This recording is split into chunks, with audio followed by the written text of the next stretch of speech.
And then you're asking me about being the general counsel. Well, my job started the Monday after the convention. So I arrive in the Park District as the new general counsel. Lovely. And what, of course, are the first matters that I have to take a look at is the cases about the denial of the permits in the parks and this, and all of that.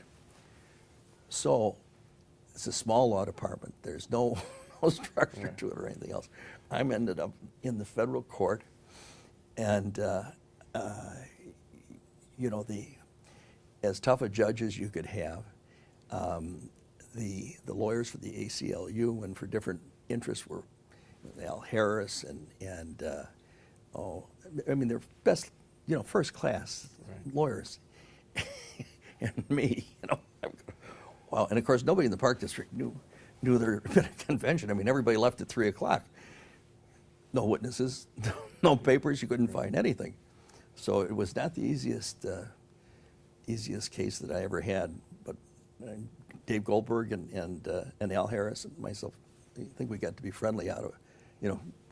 I think they were sort of taking pity on me because they were glad they had their side of the case. Right. You mentioned one more aspect about Mayor Daley and President Johnson, and then we'll go back to your life and career. But you said you had a story about when Johnson decided not to run again for president. Yeah, the morning after that, I mean, we'd all, watched it on television the night before, and I was in the office, and the mayor said, "Why don't you take a ride with me? Get your coat." Okay, I didn't know where we were going. I had no idea where we were going. Just sometimes, you do that, and he'd talk to you about whatever, things he had on his mind. Well, this time we went out to Midway. I still didn't know what we were doing, and no, I'm sorry. We went out to O'Hare. Excuse me. Went out to O'Hare.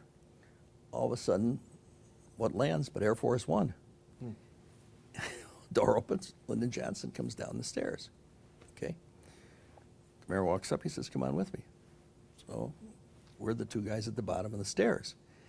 I mean, so he shakes hands with the president, and he said, "Welcome to Chicago, Mr. President. This is Johnson country. I hope you'll reconsider your decision." He said, "No, Dick, I can't do it." He said that it isn't going to work. He said that the war thing it's overwhelming, and there just isn't any way to get by that. And he said, and the president said, "Yeah, I appreciate everything that you've done. You've been supportive." The mayor, Gary, privately with Johnson, was one of the most outspoken critics of the war. Mm-hmm. He thought that the war was a bad idea, the land war in Asia. Kids from his neighborhood had gotten killed, from Bridgeport had gotten killed, and he thought the whole thing was senseless. It should have been over and what have you. Now, loyalty was a long suit, as I said to you earlier, with him. Just as he expected, you have your say. Once you've had your say and the decision's made, then if you're part of the team, then you go execute whatever the decision is. Well, the same thing with this. He was loyal to the president, and once the decision was made. But that was between the two of them. That was the posture the thing had been in, and Johnson knew that, and commented on that. For me, I mean, talk about being a fly on the wall. I mean,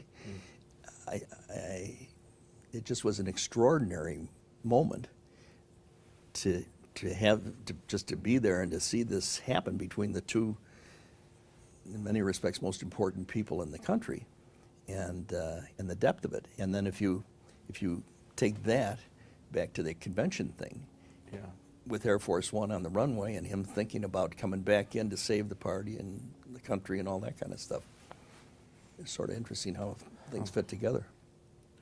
Well, why don't we begin at the beginning? We've heard a little bit about your father. Let's start with your mother. Okay. There you go. Tell us what you remember about her.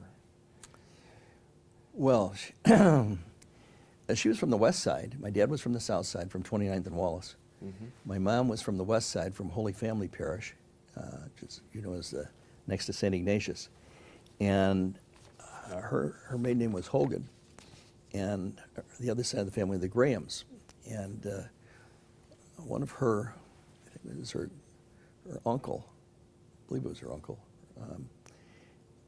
in 1903, his name was Graham. He ran for mayor as a Republican in Chicago, and he met with what you'd expected his fate might be from running as a Republican for mayor. So I still have his campaign button at home. And but their family was in banking.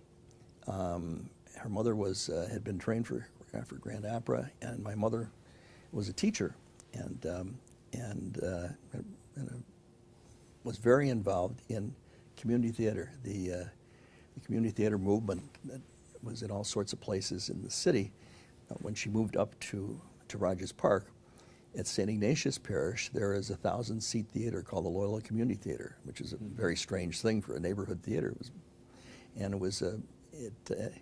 It had a full schedule of programs that Trapped Family Singers and that sort of thing during the war, and as well as the community theater productions and what have you.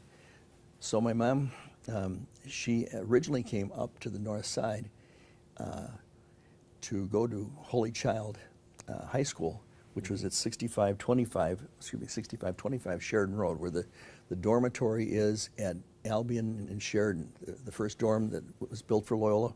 Right. That was a high school. Right. Oh. It was a girls' high school. The Holy Child nuns were the nuns that taught in the parish adjacent to Loyola, named St. Ignatius. There's two St. Ignatiuses, one parish there, and then the high school out on the west side that has Holy Family. Okay. The Jesuits always have a parish adjacent to their universities, whether it's St. Louis or Georgetown or whatever. But here, it's St. Ignatius Parish, and then this Holy Child High School for women. That's what my mom went to, and then she went to Loyola University as my and we lived on the corner of New Garden, Albion, and right next door, my uncle, her brother, a fellow named Tweet Hogan, and his wife lived. He was the hottest band leader in Chicago for years.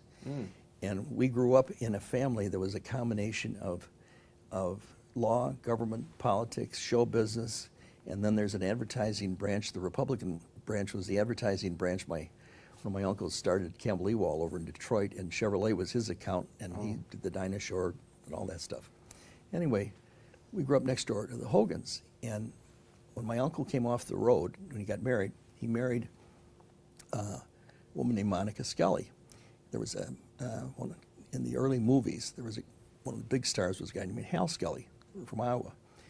The three Skelly sisters, my aunt being one of them, were in vaudeville, and they played Broadway. They played, the biggest houses in vaudeville. They get married. He comes off the road. She comes off the road. And they settle next door to us. So there was always a lot of activities, shows, and different things we were in commercials as a kid, and early TV, and in addition to booking everything under the sun, my uncle also started the Chicago School of Comedians. George Coble, Shelley Berman, Bob Newhart, all of those guys were his. And in fact, his son Frank, who is the headmaster at Latin, is the top headmaster in the country. Frank was in the business with him at that time, and the day that Bob came in to audition for Frank, I happened to be there, and he had me come in, to the audition for Newhart. Because Frankie and I used to drive Newhart, and some of the others, we'd drive him to gigs and do different stuff, with them when we were young. So in any event, that was the kind of atmosphere that we grew up in, and you didn't have one set of parents, you had 50 sets of parents in the neighborhood that I grew up in. And you wouldn't do anything more in front of Mrs. Jones than you would in front of your own parents, because you'd get it worse from your own parents when they heard from Mrs. Jones. So it was Rogers Park, as you know, is an apartment neighborhood, and the way that it was held together was education. You get 12 years of solid, either public or parochial education, the 8 grammar school and the 4 high school, because in those days Loyola Academy was on the grounds of Loyola University. What's Dumbach Hall up there, that was the high school we all went to. So the parents would give up, you know, the house with the white picket fence kind of thing for the apartments because it was 12 years of solid education, good discipline, the safety, you know, in the community, a lot of community activities, the best teenage shows and sports and everything that you could imagine. And so it was that kind of a neighborhood. And years later when I went to Springfield and to Southern Illinois, I remember, you know, the people would say, well, you're from Chicago. And I'd say, yeah, I'm from a little town called Rogers Park in Chicago. Wow. What went on in Rogers Park was the same thing that you'd find in Carbondale in a lot of respects, you know. And so I was always pretty comfortable in that kind of an atmosphere. And then my dad had gone to Northwestern. My dad, I guess, as I said, was the youngest of 14. There was 3 girls and 11 boys. One of my aunts, Nellie, when she was, I think, 17 or 18, was one of the women that led the women out of Donley's for equal pay for equal work. So years later, when I was lieutenant governor, I was co-chairman with Marlo Thomas of the Men for ERA. I figured if my aunt could do it when she was 17, it wasn't too hard for me to do it when I was lieutenant governor of Illinois. I mean, she risked a lot more than, you know, than I did. And then my dad had every job you can think of, and worked on the CTA and everything. He went to Northwestern, got himself through Northwestern, then went to Loyola Law School. And so they married, stayed in St. Ignatius Parish, and I got Wanderlust when I was a kid. I'm sorry, I got Wanderlust when I got married, and I moved 2 blocks from the house I grew up on, New Garden, Albion, which was 1414, to 1120 Albion, where I lived with Marge for 41 years until she passed away. So when did your father get involved in politics? Well, he was, the first that I know about it was a combination of things. I do his career just quickly. There was a fellow named Dromolski, Raymond Dromolski, or Paul Dromolski rather, who was a leader in the Polish community and who was the head of the Dromolski Coal Company. He was a major businessman in the Polish community. Somehow he spotted my dad working in the clerk's office while he was, you know, getting towards the end of law school, that kind of thing, and asked him to come over. He became the head of the Board of Review, which is now the Board of Tax Appeals. Mr. Dromolski did. And he asked my dad to come over as his assistant. So my father's career mostly was as the second person. Even though he was a lawyer, he was the second person in that office and then in the city treasurer's office until the time he became city treasurer. The second person was the one that did the day-to-day you know, activity. So we didn't come out of the Irish community, we came out of the Polish community. And this is 1932, the height of the Depression, when he gave him this chance. And there was no such thing as cross-ethnicity in those days. You know, I mean, it just wasn't.